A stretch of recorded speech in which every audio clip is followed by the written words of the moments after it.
Now, speaking of tension, the big question asked by everyone here whenever we put it out there is about the tension between yourself and Tony Atlas. Jim, I was wondering if you could give our listeners your side of why things didn't go well between you and Tony. Well, I've known Tony Atlas for years, and we've never been close, but we've always been respectful of each other, and wrestled each other hundreds of times probably. But anyway, we're doing Legend House, and he's got that laugh, that ha ha ha ha. Yes. Anyway, and I can understand having trouble with me and Piper.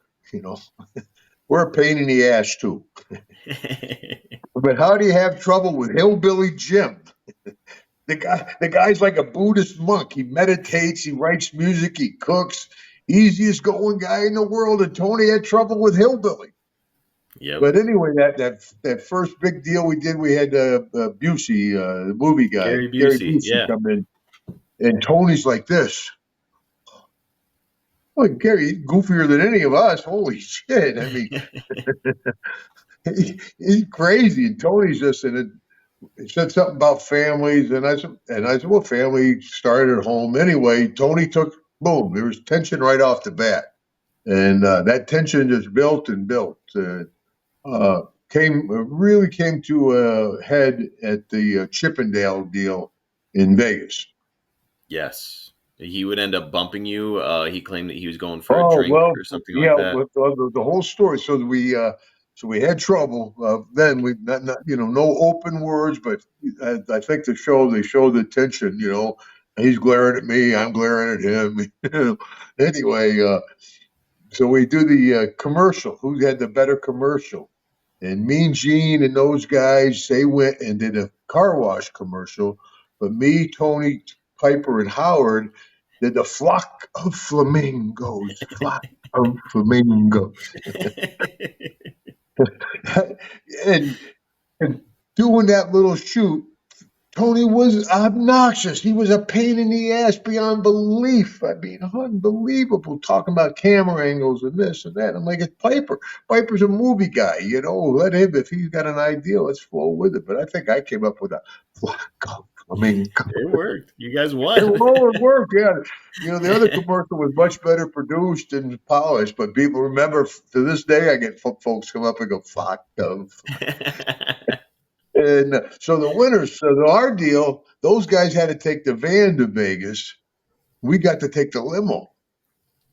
Well, if you're riding a limo, you got to realize there's only really one good seat in a limo. It's the king chair. That's the back right chair. Okay, because you have the one right seat. The one next to you has that long bench in front of it. So yes. You can't put your legs out. And if you're in the bench, you can't put your legs out. So the king chair in a limo is that right back chair, so there's the hierarchy. That's Piper's seat. So we all pile in. Howard's sitting there.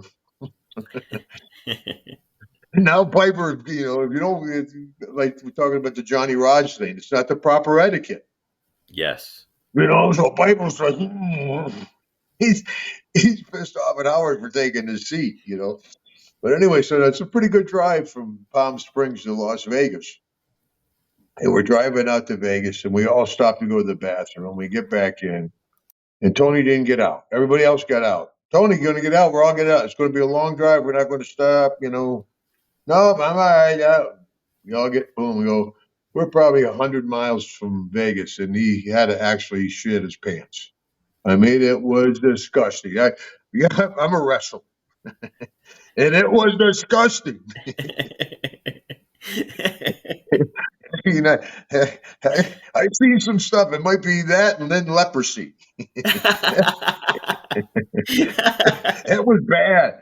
I mean, I was dying, Anyway, so that night we get to the hotel, and I went out. You'd have a dinner with the guys or go out. I've been with the guys for I don't know how many weeks. I said, I'm going out. What the hell? Absolutely. You're in Vegas. I'm in Vegas. We can go. But anyway, so then the next day they took us out and they manscaped us.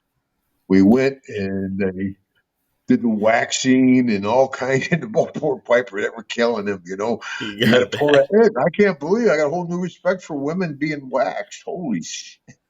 And so finally the lady goes, "You want to do it for him?" And I'm like, "Yeah, I'll do it." And she said, "Well, just pull it real quick." And I'm like, "Okay, sure."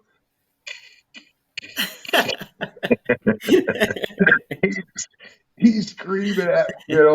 Anyway, so they still haven't smartened us up to what we're going to do. So then, boom, they bring us deal. Tonight, you're going to dance with the Chippendale dancers. Woo! And, you can imagine a bunch of young women going out to see the Chippendales in Vegas. And 8 old wrestlers come out. Woo! Woo! But they had us mainly doing stunts in the back. But I was still drinking pretty heavy back then. I mentioned that about 5, 6 times today. Anyway, so now the last skit was a risky business skit. So you go out, we're going to dance in the crowd and wear the tighty whities, the pink shirt, the socks, and the sunglasses. Well, I'm drunk as a skunk now.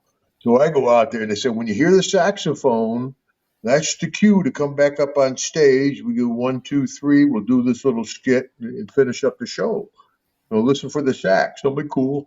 So when we go out there, the band's playing, and I'm into it now. Now the ladies are all drunk. They're throwing dollar bills. I'm like, woo, woo. Way in the back of my mind, I can hear, Duggan, Duggan. Piper's up on stage. They've been playing the sax for about 5 minutes. I'm oblivious Oh my to it. gosh. I got up on stage. Forget the 1, 2, 3 skit. We went a little long. We're Duggan out in the crowd. Sounds like the fans got their money's worth, though. I had a hell of a time. But anyway, now it's after the show, and all the Chippendale guys, they were all cool and everything, and they have a little bar set up. And I stand at the bar. I forget who I'm standing with. Mean Gene, I think. And all of a sudden, boom, I get bumped in the back, pretty hard. And I'm like, turn around, it's Big Tony all jacked up. I'm like, brother, you got a lot of room in here. You don't have to bump into me. And then, it's off to the races. You do that. Well, you do that. Well, no, you do that. Yo, you do that. Let's get back to 8th grade. You carry my books. So we each cut a little promo on each other, but then they took me back, and Jimmy Hart described me, ready, fire, aim, hacksaw.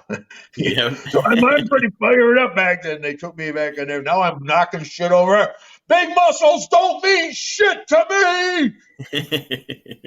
And they don't. Well, most muscle guys are not extremely tough, but Tony's a tough man. Are you kidding? And it would have, I'm glad it didn't come to a fist fight. It wouldn't have been good for either one of us. That's what we talked about. In our business, there's no I beat the shit out of him. I won. There's no winners. Yeah, Tony, he's big and muscular, but especially Tony, because everybody knows Tony likes to get kicked in the face and have women stand on his face.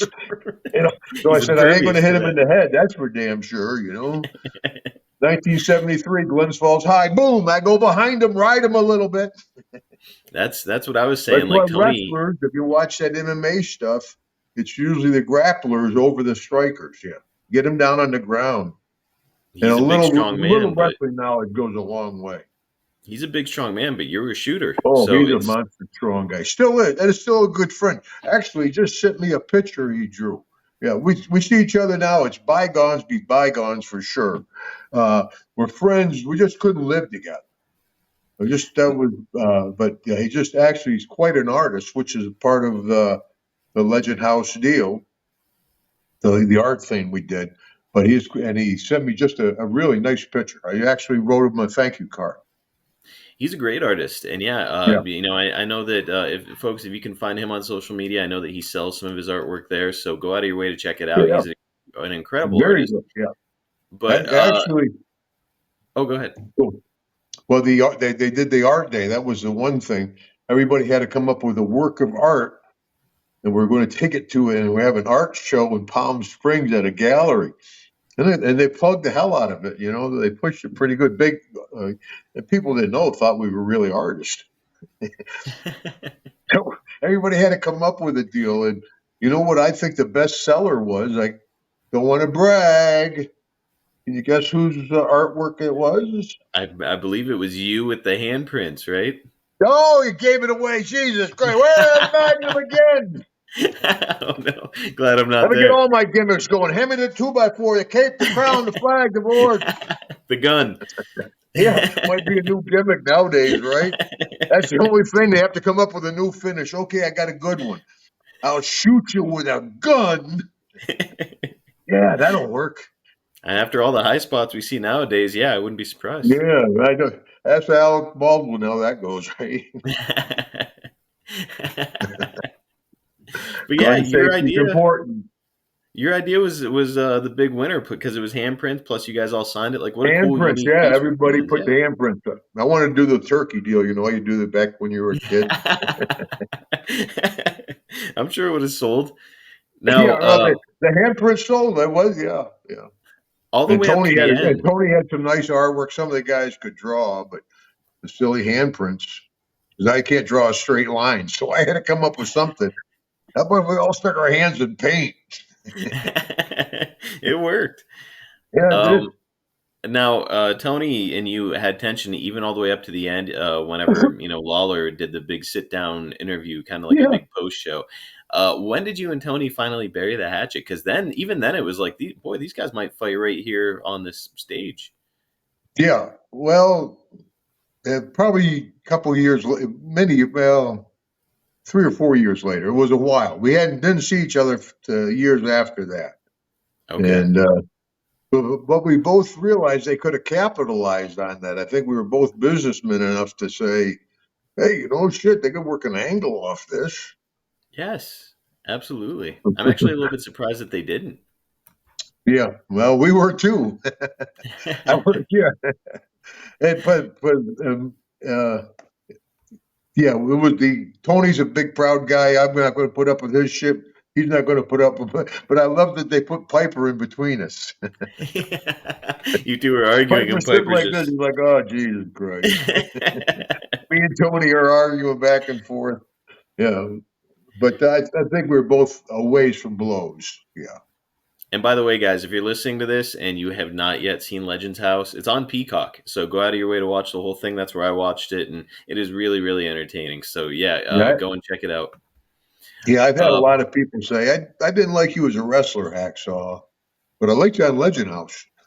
I always wondered that one because Tony was cooking and he'd That be cooking those chitlins and the kind of some really nasty the food, and I Gold was Dick like, or something. I don't know. yeah, I was like, why don't they just But order? Hillbilly, I think Hillbilly put together the big dinner that one night to bring everybody together. He says nobody can fight after having a meal together because there's so much tension there between me and Tony. And Piper. Piper was hot at Tony too, I mean, Yep. he was just hard everybody to deal with. I joke, I said I went by his room one time, he was yelling in the mirror, arguing with himself. He just was, yeah, just was a pain. But looking back at it, it did add to the show. Yeah, like that kind of tension is exactly what they're looking for on reality TV. So I'm sure that Yeah, the producers were happy that you two weren't getting along. yeah, they sure were. And then they weren't antagonizing me, but they certainly weren't dampening it down.